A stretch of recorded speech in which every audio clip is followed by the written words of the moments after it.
Olá pessoal, tudo bem? Ivair aqui com vocês para nossa videoaula. Chegamos aqui então no Challenge Yourself, página 27.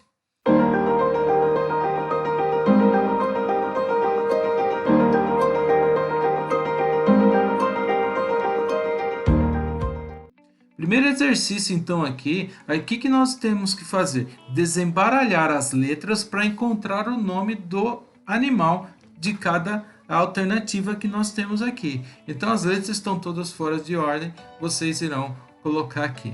Ah, professor, mas eu esqueci os nomes dos animais, como é que eu faço? Volta lá no início da unidade, vai resgatando as informações. É assim que a gente estuda. Então, não lembra? Volta lá, veja alguns nomes de animais, provavelmente você vai saber fazer o exercício 1 aqui. O exercício 2, você vai usar do ou das para montar aí as questões. Você sabe que na hora de montar questões onde não tem o verbo to be, o verbo auxiliar correto é do ou das no presente. E quando que eu uso o do? Para o sujeito que é I, you, we e o they. E qual são os que eu utilizo o does? O he, she e o it em terceira pessoa do singular. Então vamos lá. Quem que é o he na frase?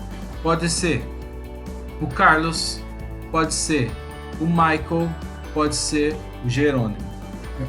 Lembrando, um só desses na frase. Se tiver os três juntos, aí deixou de ser terceira pessoa do singular, virou plural. Quem que é o she? É a Kelly, ou é a Sarah, ou é a Pamela. Lembrando também, não pode ser as três juntas, é uma só delas, que aí é terceira pessoa singular. Se for as três juntas ou duas pelo menos, já virou plural, deixou de ser singular. E quem que é o it? É o cachorro, é o gato, é o lápis, a caneta, o computador, o celular, tudo isso é it, desde que seja um desses apenas na frase também, para ser terceira pessoa de singular. Foi mais de um desses, virou plural, aí eu já não uso does. Plural vai ser sempre o do. É claro que eu uso pro eu uso também o do. Tá? Então é aqui onde vocês irão preencher apenas com o do ou o does. O exercício 3 ele já requer um pouquinho mais de atenção. Então esse daqui eu vou ajudar vocês a elaborar aí pelo menos o primeiro. Tá falando assim, escreva questões de entrevista utilizando as palavras dadas. Então as palavras estão aqui na alternativa A, you, e aí depois vem have more herbivorous or carnivorous. E aí eu preciso montar a questão. Mas olha só, aqui embaixo eu tenho uma resposta que já vai me ajudar. We have more herbivores than carnívoros at the zoo. Então, nós temos mais herbívoros do que carnívoros no zoológico. Poxa, como é que eu vou montar aqui então?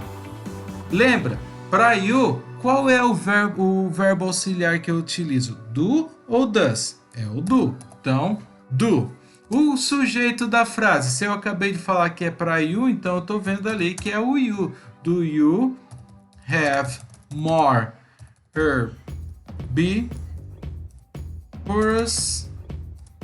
or carnivorous? Tá? Ponto final? Não.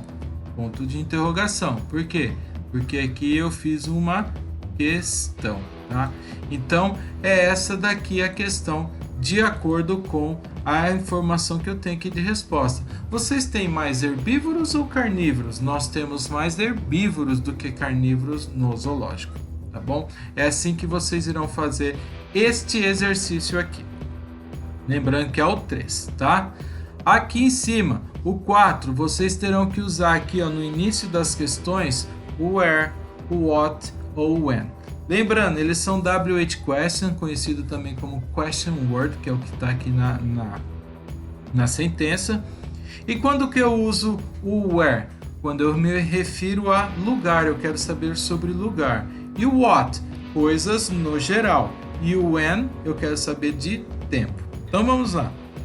Para lugar, Where do you live? Onde você vive? Então, onde você vive, eu quero saber de lugar, por isso que eu uso where. Com what? What is your name? Qual é o seu nome? Pergunta mais geral.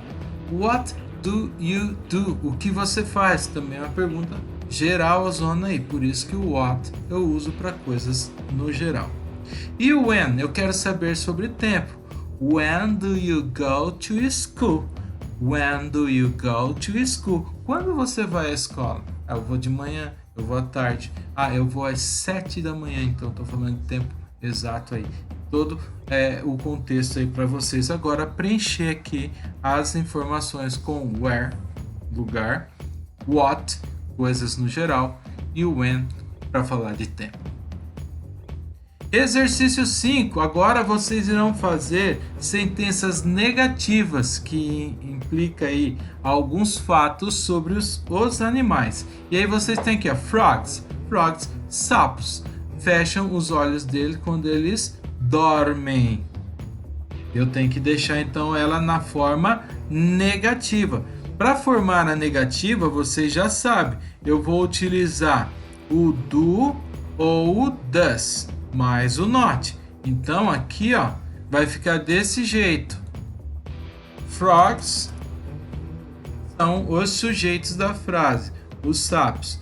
E aí eu vou colocar aqui, do mais o not, vou deixar como don't. Don't close their eyes when they sleep. Tá? Então é assim que vai ficar para vocês aí as frases montando negativo. Como frogs está aqui no plural, eu tive que colocar don't. Se fosse só assim, frog no singular, aí eu iria utilizar o doesn't. Então preste atenção nisso, regrinha do exercício 2, que vocês irão aplicar aqui juntando mais o not, porque agora você vai fazer a frase na forma negativa. Então, os sapos, eles não fecham os olhos dele quando eles dormem. Vocês irão fazer assim o exercício 3. O exercício 5.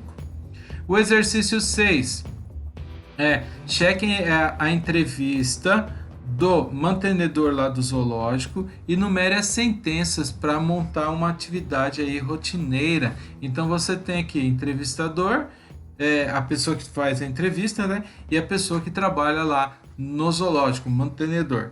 Então, como é o dia típico, né? Para você? E aí ele com 100 animais, existem sempre algumas coisas com eles para você fazer. Então você vai numerar aqui, 1, 2, 3, 4, 5, você vai numerar de 1 a 5 quais são as sentenças que acontecem primeiro, para montar a rotina. Agora aqui no 7, ele está falando sobre os advérbios de frequência. Vocês já viram isso. O never significa zero, nunca acontece. O hardly, ele vai aí de 10 a 20% no máximo, que é raramente. O sometimes, 50% do evento acontecer. Usually, você pode colocar aí até 80% a 90% do evento acontecer. E o always, que vai a 100%, tá? Então, tá aqui, farm pigs, horses, domestic ducks e giraffes. Então, vocês têm porcos da fazenda, cavalos, patos domésticos e a girafa. E vocês têm a porcentagem aqui para montar a sentença. Então, esses serão os sujeitos da frase. E aí vocês irão colocar o advérbio de frequência mais essas expressões aqui. Como que fica então a primeira? Tá falando aqui que tomar banho, nunca tomam banho. Então, claro, os porcos eles nunca tomam banho mesmo. Vocês já sabem disso. Então vamos lá. Fazendo a primeira aqui, vendo a porcentagem sobre os porcos da fazenda. Então, farm pigs never have a tá? Lembra, Quando eu vou usar o advérbio de frequência, quando eu não tenho o verbo to be, ele vai vir sempre antes do verbo principal. Se eu tiver o verbo to be, ele vai vir depois. Como aqui está usando become, live, eat, sleep, run, ó, sleep de novo, o fly, o eat, o sleep, o eat e o walk, eu não estou falando de verbo to be, então eu vou colocar o sujeito, que são esses que estão aqui na parte verde, depois eu vou vir com o advérbio adequado, de acordo com a informação que está aí na porcentagem, e o complemento que está aí, verbo mais o restante. Então, a segunda está falando aqui, ó, 20% só de chance dos animais, dos porcos da fazenda se tornarem pets. Então, de novo, farm pigs rarely, tá? Para usar aqui, ó, rarely become pets. Eu tô falando que os porcos da fazenda raramente se tornam animais de estimação. É assim que vocês irão fazer para as outras, lembrando que a primeira coluna são essas informações, a segunda está aqui, terceira e quarta. E você irá fazer 3 questões para cada coluna aqui. Faltando só mais uma para a primeira, então vamos lá. Farm pigs, e aí 100%. Always live in the mud, tá? Então, os porcos da fazenda sempre vivem na lama, é o local onde eles vivem. Talvez poderia ser o chiqueirinho aqui deles, tá?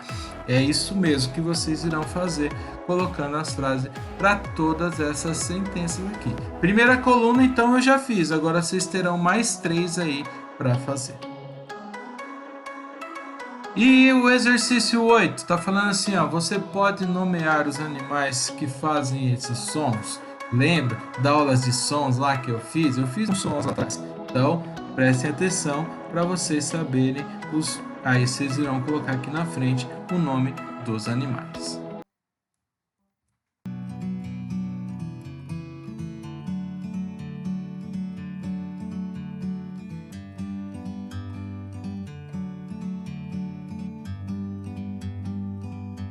Like a bird on a tree, I'm just sitting here. I got time, it's clear to see.